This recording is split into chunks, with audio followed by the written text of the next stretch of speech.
আপনার প্রয়োজনে এক ডাকে যে মানুষটা আপনাকে সাড়া দেয় প্রতিবার, ভেবে নেবেন না সে সবসময় বেকার বসে থাকে। আপনার শরীর খারাপে, মন খারাপে যে আপনার বারবার খোঁজ নেয়, তার যত্ন সস্তা নয়। আপনার জন্মদিনে যে আপনাকে ফেসবুকের নোটিফিকেশন ছাড়াই ঠিক রাত 12টায় উইশ করে, তার মাথায় আপনার মতোই কোনো ক্যালেন্ডার ফিট করা নেই।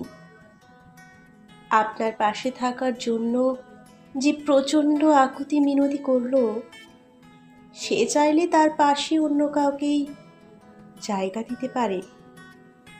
আপনার এক লাইনের মেসেজের উত্তরে যে প্যারাগ্রাফ লিখে পাঠায়, তার হাতে অফুরন্ত সময় আছে এমনটা নয়।